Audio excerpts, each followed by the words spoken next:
నరేంద్ర మోడీ అధికారంలోకి రాకముందు ఉన్నది మన్మోహన్ సింగ్. మన్మోహన్ సింగ్ అధికారంలో ఉన్నప్పుడు అతి పెద్దదైనటువంటి సమస్య ఏంటయ్యా అంటే ఆహ్, ఏదైతే రూపాయి మనకి ఆయిల్ ఏమో రూపాయిని తగ్గించినట్టు చూపించారు. కాకపోతే ఆయిల్‌కి సంబంధించినటువంటి డబ్బులు కట్టాల్సినటువంటి విషయం మాత్రం వదిలేశారు. ఆయిల్‌ని మనకి సబ్సిడీ ఇచ్చినట్టు, గ్యాస్ మనకి సబ్సిడీ ఇచ్చినట్టు చూపెట్టారు. కరెక్ట్, నిజం. ఒప్పుకు తీరాలి. అది బీజేపీ వాళ్ళకి కూడా అర్థం కావాలి. సరిగ్గా ఎక్స్‌ప్లెయిన్ చేయడం చేత కాదు. వాళ్ళేమంటారు, గ్యాస్ అప్పుడు రూ. 450. యెస్, కరెక్ట్, రూ. 450. ఈళ్ళేం చెప్తున్నారు, 1200 అప్పుడు అంటున్నారు. యెస్, 1200. రూ. 1200 450కి ఇచ్చి మిగతాదంతా సబ్సిడీ కేంద్ర ప్రభుత్వం డబ్బులు ఇలా. దాన్ని బాండ్ల రూపంలో డబ్బులు సమకూర్చుకోమని చెప్పి ఆయిల్ సంస్థలకి చెప్పింది. అట్లాగా చేసినటువంటిది రూ. 3,23,000 కోట్ల. వాటి మీద వడ్డీ మన బడ్జెట్ నుంచి కడతా వచ్చారు.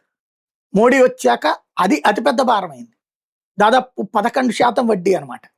అది అదనపు భారమైంది. ఈ 11 ఏళ్లలో ఈ నెలలో ఆ 3,23,000లోని చిట్ట చివరి 8,000 కోట్ల రూపాయలు తీర్చారు.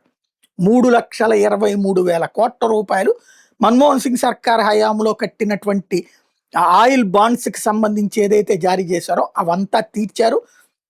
దాంతో ఒక పెద్ద సమస్య సాల్వ్ అయినట్టే.